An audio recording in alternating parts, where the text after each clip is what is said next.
안녕하세요. 인간의 탈을 쓴 짐승한테 제대로 한 방 먹이고 온 남자입니다. 저는 태생적으로 불의를 참지 못하는 성격을 타고난 것 같아요. 남들은 제가 과거에 태어났으면 독립운동을 했을지도 모른다는 말을 할 정도랍니다. 군인 출신인 저는 일상에서도 엄격한 규칙대로 살았어요. 하지만 저의 엄격한 잣대에도 막내딸은 늘 어렵기만 했습니다. 아들 둘의 막내딸까지 이남 일녀를 키우면서 가장 어려웠던 게 딸을 키우는 일이었어요. 직업 군인으로 나라도 지켰던 제가 정작 제 딸은 지켜주지 못한 것 같아서 너무 미안할 뿐입니다. 좋은 부모가 된다는 건 어떤 부모일까요? 제 나이 7순이 되도록 여전히 자식 일에는 아는 게 없는 바보가 된 것 같아요. 요즘은 딸을 아끼는 부모를 딸바보라고 하죠. 저는 그야말로 딸을 아낄 줄만 아는 바보였어요. 귀한 제 딸이 머리 검은 짐승과 결혼한 줄도 모르고 행복을 빌어줬던 자신이 원망스럽습니다. 이런 사연을 쓰게 만든 건 바로 사이 때문이에요. 제가 70평생을 살면서 이렇게 파렴치한 놈을 본 적이 없습니다. 인간이 이럴 수가 있는지 여러분들이 한번 판단해 주세요. 3남매가 어릴 때 저는 직업 군인이었어요. 그러다 보니까 저도 모르게 아이들한테 엄격하게 했던 부분도 있었습니다. 특히 가족들이 전부 모여서 밥이라도 먹는 날엔 아이들은 괜히 제 눈치를 봤습니다. 하지만 그 당시 어렸던 둘째 아들이 갑자기 반찬 투정을 하면서 말했어요. 엄마, 나 햄 줘, 햄.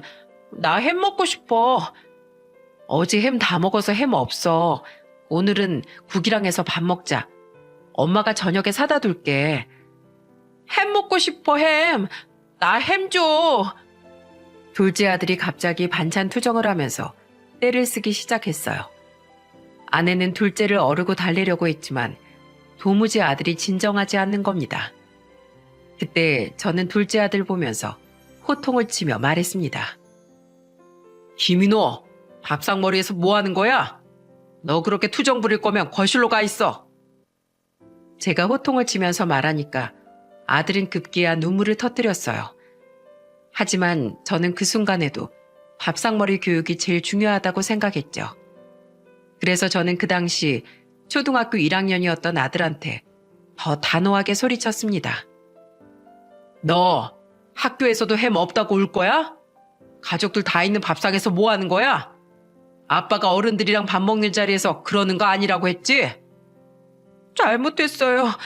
그냥 햄이 먹고 싶었어요. 먹고 싶다고 다 먹을 수 있는 게 아니야. 네가 이렇게 운다고 해서 없는 햄이 나와? 남자는 그런 걸로 울면 안 되는 거야. 네가 그렇게 울기만 하면 네 여동생은 누가 지켜줄 거야? 자꾸 햄만 찾을 거면 너 그냥 밥 먹지 마. 잘못했어요. 안 그럴게요. 한 끼 제대로 먹는 게 얼마나 소중한 건데 항상 감사한 마음으로 먹어. 알겠어? 네, 잘 먹겠습니다. 아내는 그런 저를 보면서 못마땅한 목소리로 말했어요. 당신은 아직 어린애한테 왜 그렇게까지 해? 밥을 먹지 말라니. 어리다고 떼쓰는 거 다 받아주면 한도 끝도 없어. 3살 버릇 80까지 간다고 했어. 당신도 애들 칭얼거린다고 무조건 달래주지 말고 단호하게 해.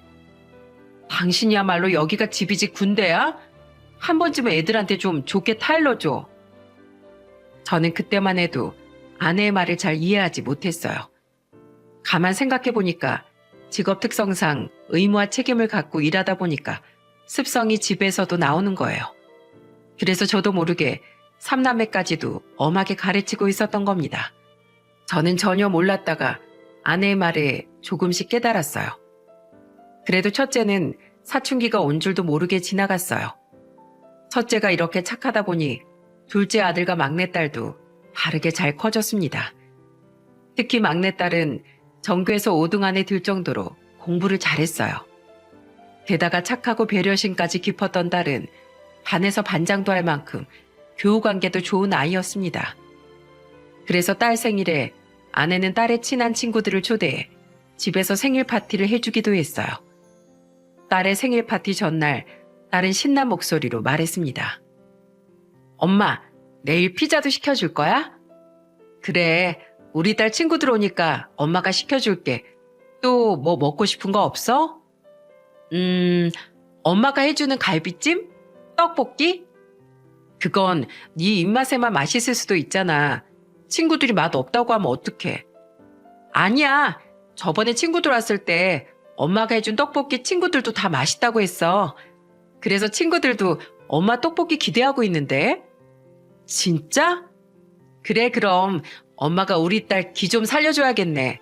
오랜만에 실력 발휘 좀 해봐야지. 아싸, 신난다. 친구들한테 자랑해야지.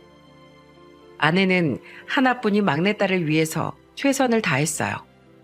그때 당시 중학교 3학년이었던 딸이 고등학교 입학 전에 친구들과 좋은 추억을 쌓길 바라는 마음이었어요.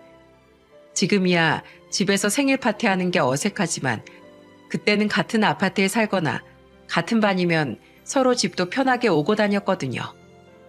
딸은 생일에 친구를 5명 정도 데리고 와서 생일 파티를 했어요. 아내는 한 상을 차려놓고 딸과 친구들을 보면서 말했습니다. 얘들아, 음식 모자라면 말해. 아줌마가 더 준비해 줄게. 아내가 다정한 목소리로 말하자 딸 친구 중에 한 명이 신난 목소리로 말했어요.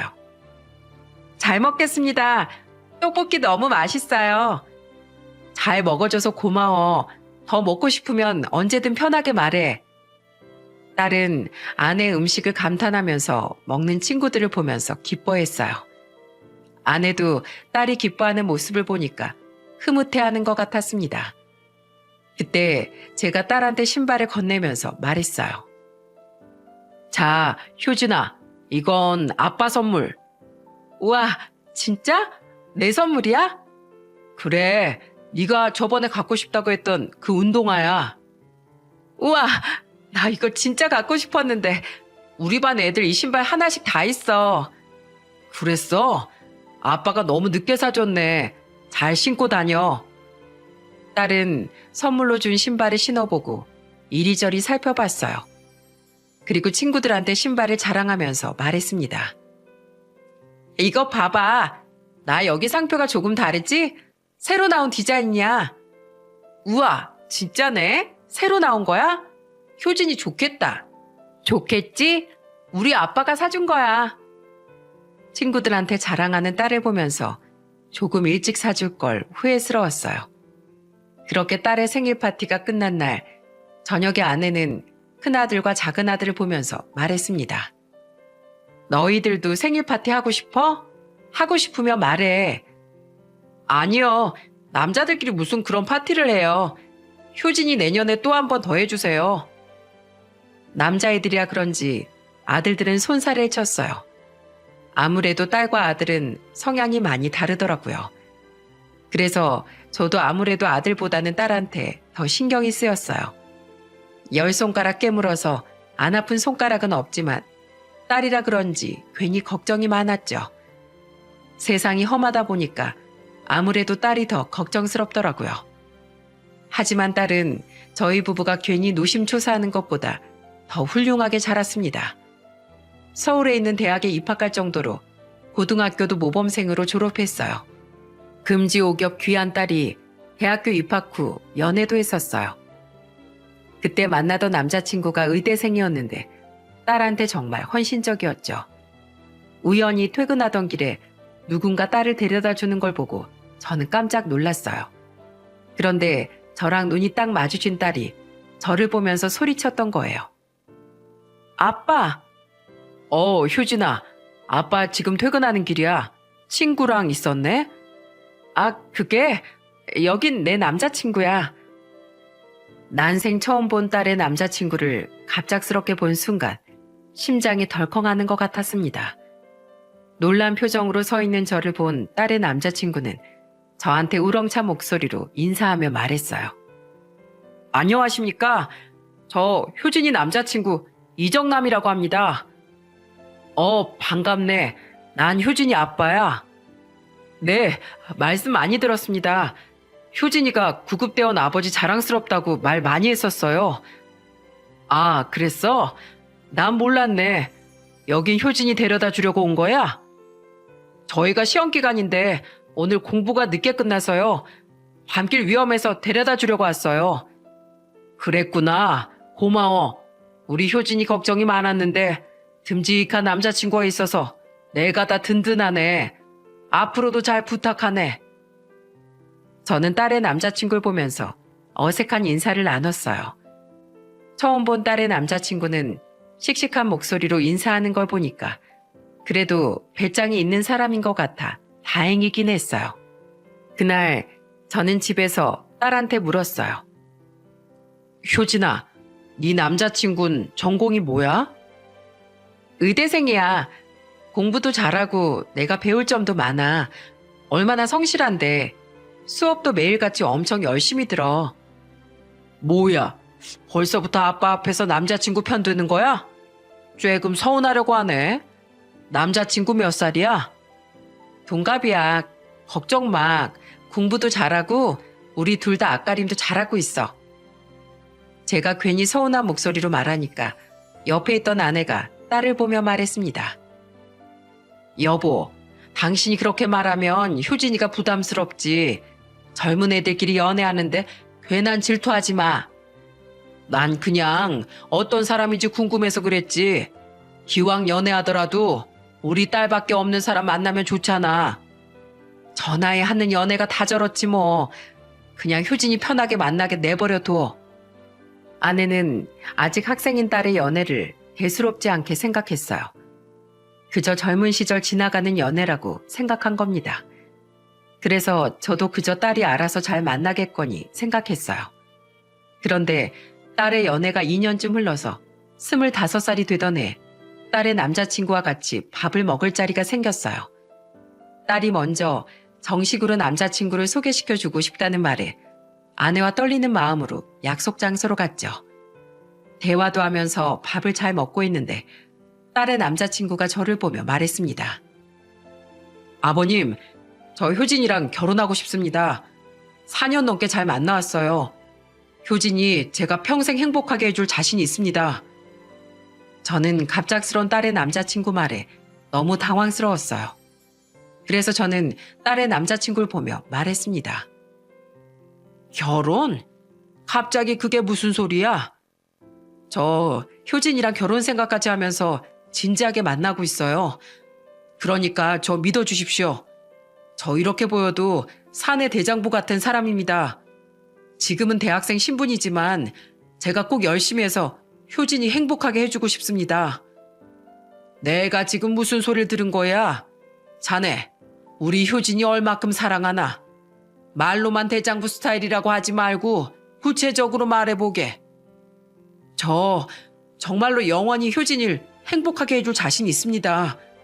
평생 효진이 손에 물 한 방울 안 묻히도록 제가 최선을 다할게요. 지금 자네가 하는 말 지키려면 얼마나 열심히 해야 되는지 알지? 지금 이럴 시간이 없어. 무조건 더 열심히 해야 되는 거야. 네, 걱정 마세요. 저 정말 잘할 수 있습니다. 제가 아마 우리나라 의대생 중에 엉덩이가 제일 무거울 겁니다. 당당하게 의사 돼서 꼭 효진이 행복하게 해주겠습니다. 딸의 남자친구는 당당하고 힘찬 모습이 참 보기 좋았어요. 남자가 저 정도 배짱은 있어야 목표를 이룰 거라고 생각했거든요. 그러다가 딸은 대학 졸업 후에 운 좋게 대기업에 입사까지 했습니다. 딸이 대기업에 입사하던 순간 얼마나 대견했는지 모릅니다. 두 아들의 딸까지 취업에 성공하면서 아내는 이제 두 발 뻗고 살 것 같다고 했어요. 그런데 26살에 취업한 딸이 월급의 절반을 남자친구한테 쓰고 있는 겁니다. 저는 그때 딸을 보며 걱정스럽게 말했어요. 너 대체 월급 관리를 어떻게 하고 있는 거야? 내가 어지간하면 모른 척 하려고 했는데 아빠도 이제 걱정이 되는구나. 그게 사실 남자친구가 아직 자리를 못 잡아서 내가 좀 도와주고 있어. 하필 집도 갑자기 어려워져서 아르바이트 해야 한다고 하는데 어떡해. 괜히 공부에 방해될까봐 좀 도와주고 싶어서. 뭐? 집이 얼마나 어려워졌길래 그래? 아버지가 편찮으시대. 그래서 일을 그만두셔서 지원받을 수 있는 상황이 아니야. 아빠 걱정 마. 나 정남이랑 하루 이틀 만난 것도 아니고 내가 이렇게 도와줄 만큼 믿어.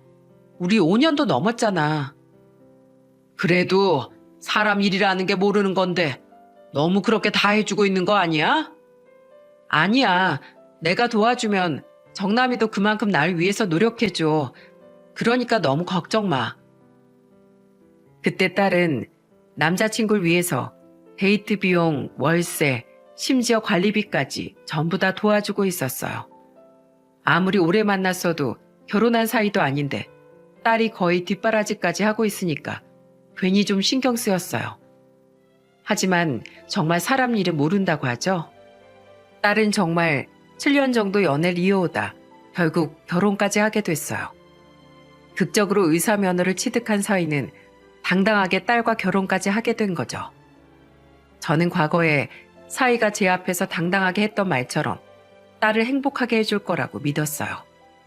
하지만 사위는 결혼 후부터 예상치도 못하게 변한 겁니다.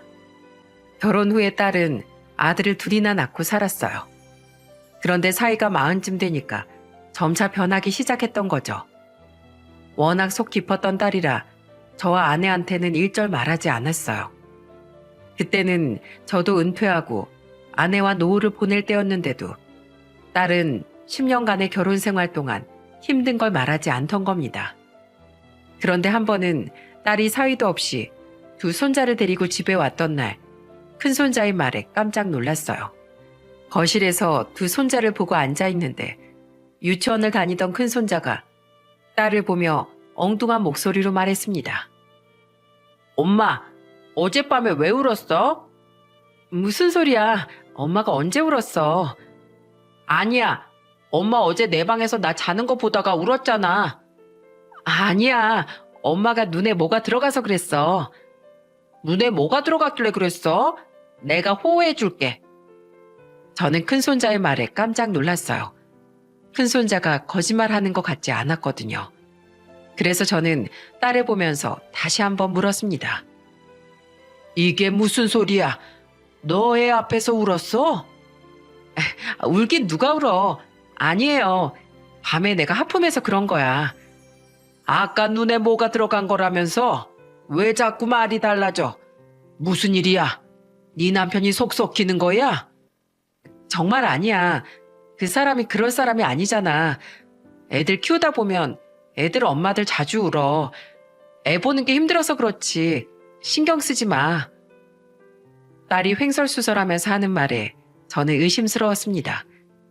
육아휴직을 내고 연년생 두 아들을 키울 때도 딸은 한 번도 힘든 내색을 보이지 않았어요. 그런데 그때는 딸이 무슨 일이라도 있는 듯 어딘가 상심에 잠겨있는 모습을 보이기도 했어요. 그래서 걱정스러운 마음에 딸이 집에 가고 난 후에 사위한테 전화를 걸었습니다. 그런데 사위는 술을 마시고 있었는지 취한 목소리로 전화를 받더군요. 아이고, 장인어른 무슨 일이십니까? 자네 술 마셨나? 지금 시간이 몇 시인데 아직도 술을 마셔. 하루 종일 환자들 본다고 힘들었는데 제가 이 시간에 술도 못 마십니까? 시간이 밤 10시가 넘은 시간인데도 사위는 밖에서 술을 마시고 있는 거예요. 그래서 저는 이해할 수 없는 사위 행동에 단호하게 말했어요.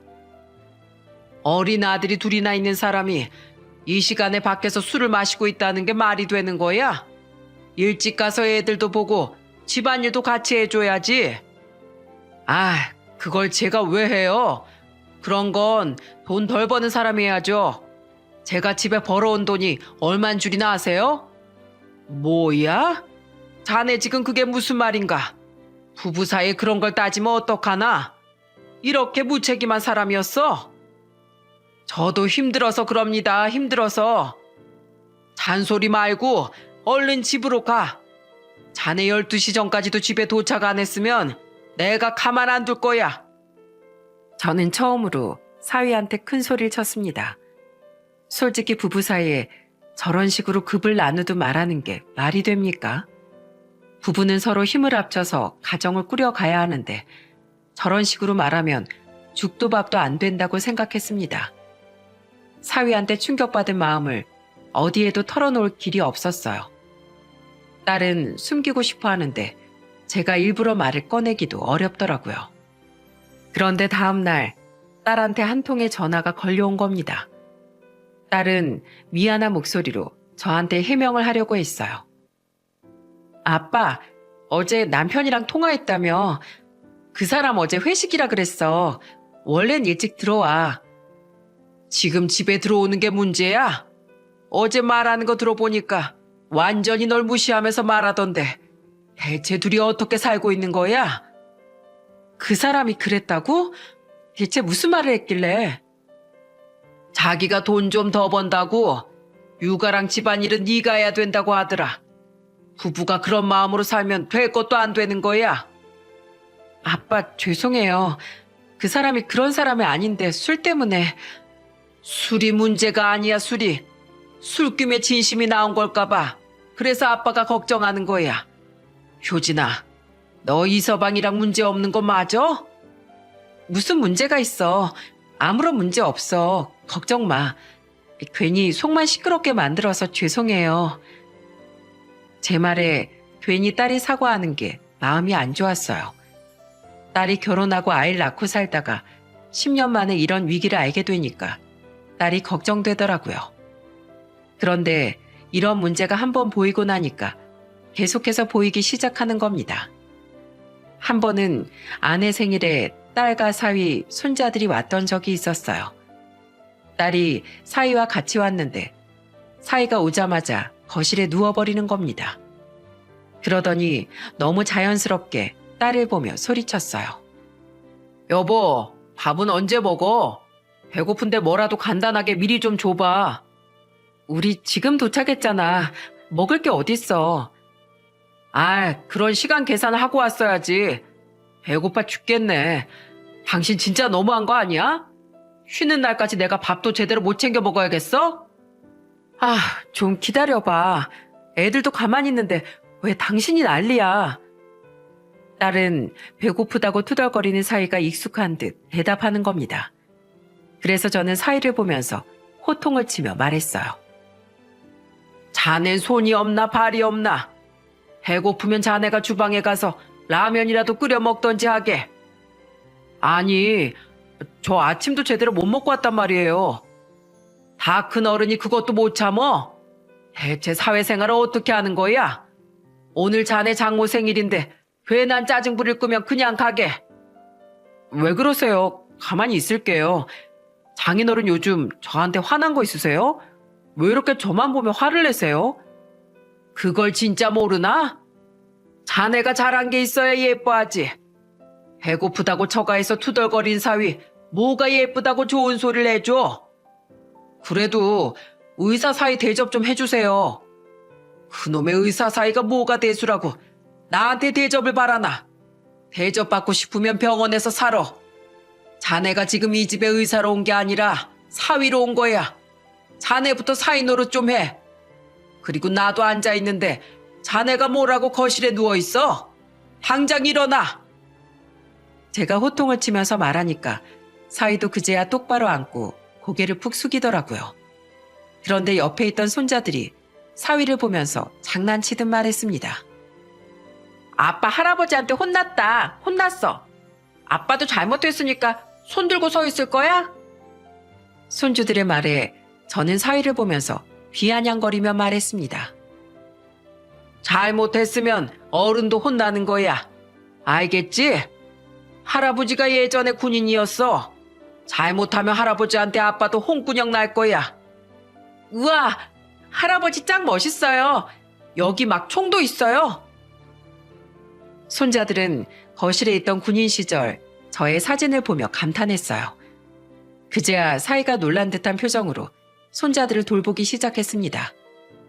사람이 미운 털 한번 박히면 끝까지 밉다고 하죠. 하지만 사위는 미운 놈이 미운 짓만 골라 하기 시작했어요. 그날 딸이 아내를 주려고 목걸이를 가져왔는데 사위 놈이 그걸 보더니 놀란 목소리로 말하는 겁니다. 와, 장모님, 여자는 목이랑 손을 보면 나이가 보인다고 하는데 목에 주름이 자글자글 하시네요. 뭐? 내 목주름을 말하는 건가? 나도 나이가 있으니까 당연히 주름이 있지. 하나도 없는 게 이상한 거 아닌가? 그런 주름은 남편들이 알아서 관리하라고 카드도 주고 그러는 건데 아버님이 그런 걸 못 하시나 봐요. 에휴, 젊었을 때 관리 시작했어야 하는데 좋은 날 다 갔네요. 사위가 장모한테 이게 할 소리입니까? 게다가 말을 꼭 저 들으라는 듯 이상하게 하는 사위를 보고 저는 깜짝 놀랐습니다. 그때 저는 사위를 보고 한마디 했어요. 자넨 꼭 그렇게 말해야 되는 건가? 그러는 자네도 지금부터 우리 딸한테 피부과 보내고 있어? 네? 저야 알아서 할게요. 제 아내는 워낙 관리 안 해도 멀쩡해요. 자넨 환자들 진료할 때도 말을 호떡 뒤집듯이 막 봤구나. 어쩜 1분 전에 한 말을 이런 식으로 뒤집어. 신뢰가 가는 게 단 하나도 없어. 사람이 말하기 전에 3번은 생각을 하고 말해야 할 거 아니야. 사람이 잘 배웠는지 아닌진 말에서 다 티가 나는 거야. 항상 말 조심해. 아버님, 매번 저한테만 그러세요. 사위는 끝까지 억울하다는 듯 말했어요. 저는 그런 사위 행동들이 점점 거슬리기 시작했어요. 딸은 이미 그런 사위를 포기한 듯 보였습니다. 저는 딸이 혼자 있을 때 조심스럽게 다가가 물었어요. 효진아, 너희 서방이랑 무슨 문제 있지? 가만 보니까 너희 잘 안 맞는 게 있는 것 같은데 대체 어떤 거야? 그 사람이 일하느라 바빠서 그래요. 걱정 마세요. 정말 별일 없어요. 별일 없는 게 아닌 표정이라 그래. 정말 괜찮아요, 아빠. 내가 알아서 할게. 지쳐 보이는 딸의 표정에 가슴이 아팠습니다. 그래도 똑똑한 딸이니까 정말 알아서 잘 해결할 거라고 믿었어요. 하지만 그 이후에 더 큰 문제가 딸을 뒤흔들기 시작한 겁니다. 딸은 정말 가정에 누구보다 충실했어요. 다니던 회사도 포기하지 않고 육아 일을 다 해내던 딸이었습니다. 그런데 어느 날 딸이 울면서 아내한테 전화를 한 거예요. 딸은 힘든 일이 있었는지 서럽게 울면서 말했어요. 엄마, 어떡해? 나 너무 힘들어.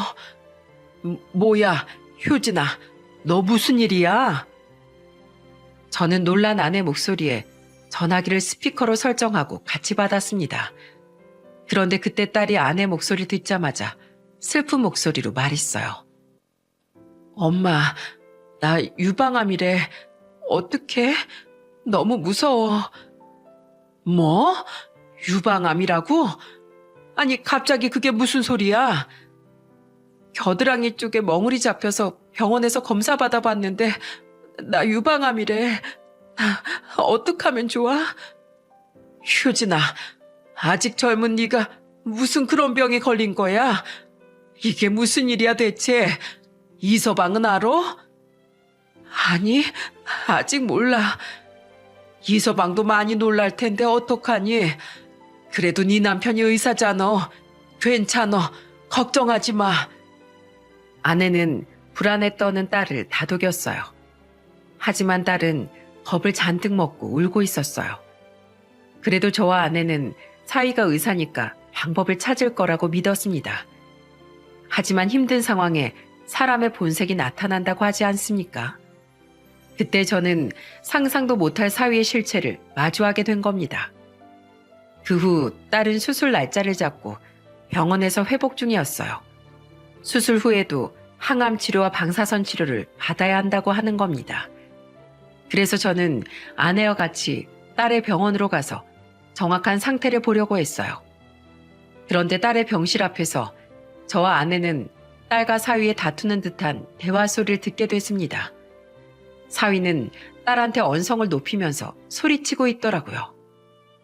그러니까 건강관리는 알아서 했어야지. 이게 무슨 민폐야?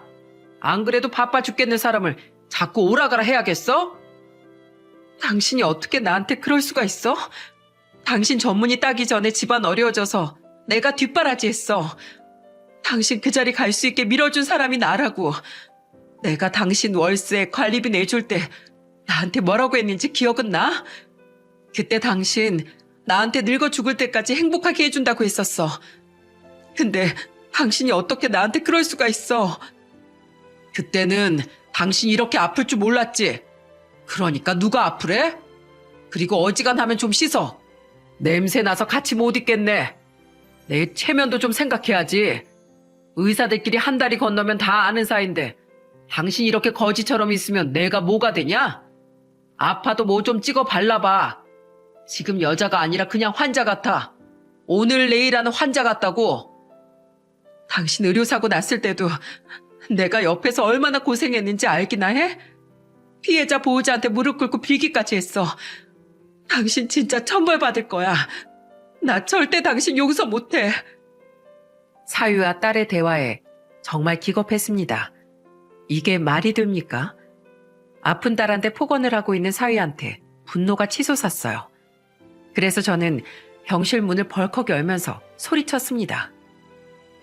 자네 지금 뭐라는 거야? 그게 지금 아픈 아내한테 할 소린가? 지금 자네 행동이 더 쪽팔린 줄 알아야지. 그딴 소리를 감히 누구한테 하는 거야? 제가 화를 내면서 문을 벌컥 열자 딸과 사위가 놀란 얼굴로 저를 쳐다봤어요. 그러자 사위는 저를 보면서 비아냥거리면서 말하는 겁니다. 아, 진짜 여기 병원이에요. 공공장소에서 그렇게 소리를 지르면 어떡하세요? 교양 없이. 뭐? 교양이 없어? 지금 누가 할 소리를 하는 거야? 너, 우리 딸이 너한테 어떻게 했는데 그딴 소리 짓거려? 어디 뚫린 입이라고 함부로 떠드냐고. 진짜 부녀가 쌍으로 우겨대니까 어이가 없네. 이 집안은 목소리 큰 게 집안 내력인가 봐. 아, 진짜 어이가 없어서 원. 사위는 거만하게 말하기 시작했어요. 그러자 딸은 그런 사위를 보면서 소리쳤습니다. 나가. 제발 나가라고. 당신 지금 여기서 한마디라도 더 하면 나도 가만히 안 있을 거야. 나가. 간다 가. 하여튼 재수가 없으려니까. 가. 필요 없으니까 가버려. 딸은 사위를 보면서 나가라고 소리쳤어요. 둘 사이에 뭔가 다른 대화가 더 있었던 것 같았어요. 그때 딸은 다급하게 사위를 막으려는 듯 애원하면서 나가라고 소리쳤습니다. 그러자 사위는 그런 딸을 보면서 비아냥거리면서 말했어요. 그나마 있는 애들 지키고 싶으면 알아서 눈치껏 해. 사위는 딸한테 이상한 말을 한 채 나가버렸어요. 대체 이게 무슨 일인가 도무지 이해가 안 갔어요. 그때 아내가 충격을 받은 표정으로 딸을 보며 소리쳤죠. 대체 무슨 일이야? 너희 부부 무슨 일이 있는 거야? 아니야, 엄마. 제발 그냥 모른 척 해줘. 내가 나중에 다 말해줄게. 알겠어, 효진아. 그만 울어. 네 몸부터 챙겨야지. 괜찮어. 아내는 하염없이 우는 딸을 다독이면서 달랬어요. 저는 도무지 사위의 행동이 이해가 안 갔습니다. 사위가 정형외과 의사라 평소 일이 힘들다는 건 알았지만 이 정도로 사람이 아나무인은 아니었거든요. 그때 저는 아픈 딸한테 함부로 하는 사위를 가만두고 보낼 수가 없었어요. 그래서 사위를 쫓아갔습니다. 그런데 주차장에서 사위를 본 저는 제가 잘못 본 줄 알았습니다. 사위가 한참 어려 보이는 여자랑 팔짱을 끼고 차에 타는 거예요. 말도 안 되는 상황을 두 눈으로 본 저는 사위한테 달려가서 멱살을 잡았습니다. 야, 이 자식아. 지금 마누라가 아픈데 바람을 피고 있어? 네가 그러고도 사람이야? 네가 인간이냐고. 장인어른, 이거 놔요. 놓으시라고요. 내가 이걸 놓게 생겼어? 너 언제부터야? 언제부터 이런 거야? 네가 이러고 다니니까 우리 딸이 병이 난 거잖아. 이거 놓으세요. 어차피 위자료 주면 끝인데 여기까지 질질 끌고 온 게 당신 딸이라고요. 짐승만도 못한 사위는 제 손을 떨쳐내면서 소리쳤습니다. 그러더니 사위는 어이없는 말을 내뱉기 시작했어요. 난 진작에 여자 같지도 않다고. 이혼하자고 했다고요. 이제 항암치료 시작하면 머리도 숭숭 빠질 텐데 그런 여자랑 어떻게 살아요? 어차피 바람 폈다고 간통으로 쳐넣지도 못할 텐데 뭐하러 이혼 못 해준다고 버티는지 원 딸한테 가서 물어보세요. 아시겠어요? 그리고 더 험한 꼴 보기 전에 순순히 이혼하는 게 애들 위하는 거라고 하세요. 이놈의 자식이 네가 그러고도 잘 살 것 같아? 이 천벌받을 놈아. 내가 너 가만 안 둘 거야. 아, 네네. 알아서 하세요.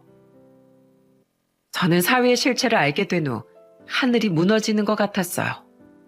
그리고 사위놈은 옆에 있던 상간녀와 차를 타고 가버렸습니다. 그리고 저는 딸이 있는 병실로 가서 기가 막힌 듯 물었습니다. 효진아, 너 아빠한테 솔직히 말해봐. 이서방 바람 피는 거야? 아빠, 그걸 어떻게 아셨어요? 너 다 알고 있었다는 거야? 그래서 그놈이 너한테 그렇게 널 무시하고 막말했던 거냐고. 왜 바보처럼 그런 소리를 듣고 참고 살아? 순순히 이혼해 줄 수가 없었어. 아직 애들도 어리잖아. 내가 미워 죽겠다고 해서 애들한테 아빠 없이 어떻게 살라고 해. 이거사, 저런 걸 뭐하러 믿고 살아. 없는 이만도 못한 놈을 왜. 당장 이혼해. 이혼하고 너 몸조리나 신경 써. 지금도 저놈 애들을 우리 집에 맡겨놓고 자긴 바람 피고 있는 것 좀 봐. 저런 게 무슨 애들 아빠 자격이 있어. 당장 이혼해라. 아빠 걱정 마. 나도 이제 애들 앞에서 싸우고 싶지 않아. 이혼할 때 하더라도 애들 몫은 챙겨야지. 나 이대로 빈손으론 절대 안 물러나. 나 애들 엄마잖아. 여기서 이대로 무너지지 않을 거야. 저는 강한 의지를 보이는 딸을 보면서 숨죽여 울었습니다. 아내는 딸을 안고 펑펑 울었어요.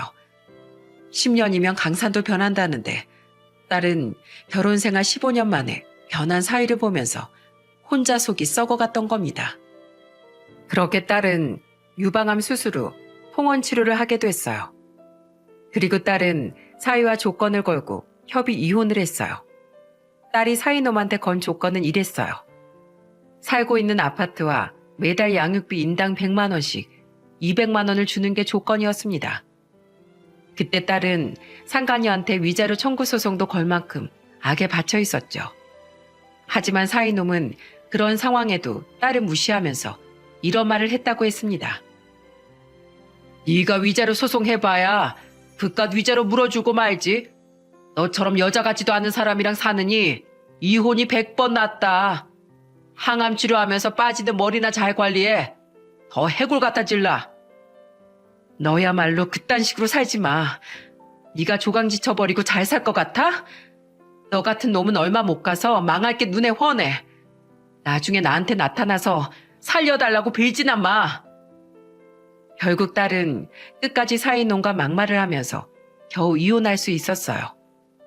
그 후 딸은 한결 편해진 표정으로 항암 치료와 방사선 치료를 받으러 다녔습니다. 속 썩히는 사람이 없어서 그런지 딸은 점점 건강을 회복해 나가고 있었어요. 은혜를 원수로 갚는 놈이 없으니까 딸도 안색이 점점 좋아졌습니다. 더 웃긴 건 손자들도 아빠의 빈자리를 전혀 느끼지 못했다는 겁니다. 오죽하면 원래 아빠가 없던 애들 같았다니까요. 그때만 해도 저는 건선징악을 믿고 있었습니다. 그래서 아픈 딸을 두고 바람난 사이놈이 분명 하는 일마다 족족 망하고 있을 거라고 생각했죠. 하지만 딸이 이혼한 지 1년 후 저는 군대 동기였던 친한 친구한테 충격적인 소리를 듣게 된 겁니다. 상근아, 네 사위가 정형외과 의사였지? 그랬지. 뭐. 저는 딸이 이혼했다는 걸 주변에 차마 알리지 못했어요. 굳이 좋은 일도 아닌데 알려야 하나 싶더라고요. 그런데 그때 친구가 저한테 말하는 겁니다. 얼마 전에 허리 아파서 병원 갔더니 네 사위 개원했더라. 네 딸 효진이 결혼식 때 키 크고 훤칠해서 내가 제대로 기억하고 있었어. 넌 이런 경사를 왜 말도 안 했어? 뭐? 개원을 해? 너 몰랐어? 사위가 개원한 것도 몰라? 그 자식 우리 딸 아플 때 바람나서 진즉에 이혼했어. 그 자식 병원이 어디야? 뭐? 바람을 펴? 이런 몹쓸 자식을 봤나? 감히 대한민국 군인 출신 딸을 농락해? 여기 바로 옆 동네야. 어디 뻔뻔하게 옆 동네에서 개원을 해? 친구는 마치 자기 일처럼 같이 화를 냈어요. 그때 전 두 눈으로 확인해야겠다는 생각이 들었습니다. 그래서 마스크를 쓰고 병원으로 갔습니다. 접수하고 원장실로 안내를 받아 가보니까 정말 사이놈이 있는 거예요. 진짜 그 순간 피가 거꾸로 솟는다는 게 이런 기분이구나 싶더라고요. 아무것도 모르는 전 사이놈이 저를 보며 말했습니다. 안녕하세요. 어디가 아프세요? 네? 아무 일 없었다는 듯 뻔뻔하게 진료하고 있던 전 사이놈을 똑바로 쳐다보면서 마스크를 벗었어요. 저를 본 전 사이놈이 입이 떡 벌어진 표정으로 저한테 소리쳤어요. 여긴 어떻게 알고 오신 거예요? 네? 왜? 내가 못 올 것도 왔어? 그동안 술도 못 끊고 계속 마셨나 보네. 그 손 떠는 건 아직도야? 너 같은 망나니가 병원을 차리면 어떡해? 여기서 무슨 사고를 치려고 이런 걸 차린 거야? 그게 아니고요. 저 이제 술도 끊었어요. 일단 저랑 나가서 얘기하시죠. 왜? 넌 떳떳하다면서. 당장 병원 빼. 네가 네 발로 안 가면 내가 아주 박살낼 거야. 아버님, 저 이거 개업하려고 대출까지 받았어요. 제발 진정 좀 하세요. 저도 살아야죠. 너도 살아야 한다고? 웃기지 마. 우리 딸도 그때 누구보다 살고 싶어 했어. 그런데 네가 아주 무시하고 짓밟고 갔지? 그러고도 네가 잘 살 거라고 믿었어? 착각하지 마. 네가 여기 말고 다른 곳에 차렸어도 내 지구 끝까지 쫓아가서 망쳐버릴 거야. 이건 놔. 너 같은 건 의사 자격도 없어. 저한테 매달리면서 애원하는 전 사이놈을 떨쳐버리고 저는 환자들이 있는 진료 대기실로 가서 소리쳤습니다. 여러분, 이 병원 의사는 유방암이 걸린 제 딸을 버리고 바람까지 핀 파렴치한 놈입니다. 게다가 알코올 중독 때문에 아직도 수전증이 심해요. 그런 사람한테 진료받고 싶으십니까? 여기 의사는 검은머리 짐승입니다. 의료사고 내서 환자를 하반신 마비까지 낸 의사예요. 제 말 못 믿으시겠으면 지금 제 휴대폰을 한번 봐주세요. 저는 휴대폰에 사이놈이 의료사고를 내서 지역 신문에 났던 기사를 보여줬어요. 환자가 하반신 마비가 된 큰 사건이라 지역 신문에 대대적으로 나왔거든요. 그때 환자들은 저한테 몰려들어서 기사를 보더니 웅성거렸습니다. 그러자 전 사이놈은 저한테 달려들어서 소리쳤어요. 이리 내놔. 뭐 하시는 겁니까? 신고할 거예요? 어디 신고해봐. 나도 너 가만 안 둘 거야. 네가 네 손으로 여기 떠날 때까지 가만 안 둘 거야. 내 딸은 두 손자들 키우면서 아직도 치료 중인데 네가 감히 또 나타나? 그럼 나보고 여자 같지도 않은 와이프랑 어떻게 살라고 이러시는 겁니까? 그런 여자랑 누가 사냐고. 유방암에 머리까지 다 빠지는데 여자로 보이겠냐고요. 사이놈은 화를 내다가 결국 자기가 바람 폈다는 걸 인정한 꼴이 된 겁니다. 그 자리에 있던 환자들은 하나둘 떠나기 시작했어요. 그리고 몇몇 분들은 휴대폰으로 그 장면을 촬영했던 겁니다. 저는 자기 무덤 자기가 파고 있는 사위를 보며 말했어요. 여기 온 순간 네 무덤 네가 판 거야. 내가 이대로 두고 보나 봐. 여기 떠나는 그날까지 가만 안 둘 거야. 저는 전 사이놈한테 협박에 가까운 말을 하고 병원을 나왔어요. 그리고 다음날 정말 상상도 못할 일이 벌어졌습니다. 어제 제가 전 사이놈과 싸우는 장면이 지역 맘카페에 퍼진 거예요. 심지어 저와 같이 직업 군인으로 일하던 친구들 사이에서도 전 사이놈의 만행이 일파만파 퍼지면서 전 사이놈의 병원은 그야말로 저희 지역에서 블랙리스트가 된 겁니다. 그때 딸은 뒤늦게 이런 사실을 알고 괴로워했어요. 아빠, 죄송해요. 저 때문에 아빠가 괜히 험한 꼴만 보게 해서 너무 죄송해요. 아니야. 네가 내 딸인데 당연히 내가 나서야지. 걱정 마. 우리 딸 평생 이 아빠가 지켜줄게. 딸은 미안함에 눈물까지 흘렸습니다. 그 후 전 사이놈은 어떻게 됐는 줄 아십니까? 병원이 폭삭 망하면서 빚더미에 올라앉은 겁니다. 의사라서 대출이 잘 나오니까 무리해서 병원을 개업했던 거였어요. 한동안 술만 마시면 전화해서 하소연하는 통에 정말 귀가 따가울 정도였죠. 아버님, 저 좀 살려주세요. 제발요. 빚 때문에 아주 죽겠어요. 아직 헛소리 하는 거 보니까 기운이 넘쳐나네. 그러니까 왜 남의 동네에서 설치길. 한 번만 더 내 눈에 띄기만 해봐. 가만 안 둘 거야. 끊어. 저는 전 사이놈의 전화를 매몰차게 끊어버렸어요. 몇 개월 뒤 전 사이놈은 제대로 운영도 못 해보고 병원을 접어야만 했습니다. 도망치듯 떠난 전 사이놈을 보고 속이 다 시원했어요. 작년에 겪었던 일인데도 어제 일처럼 생생하네요. 그만큼 저도 쌓인 게 많았던 것 같습니다.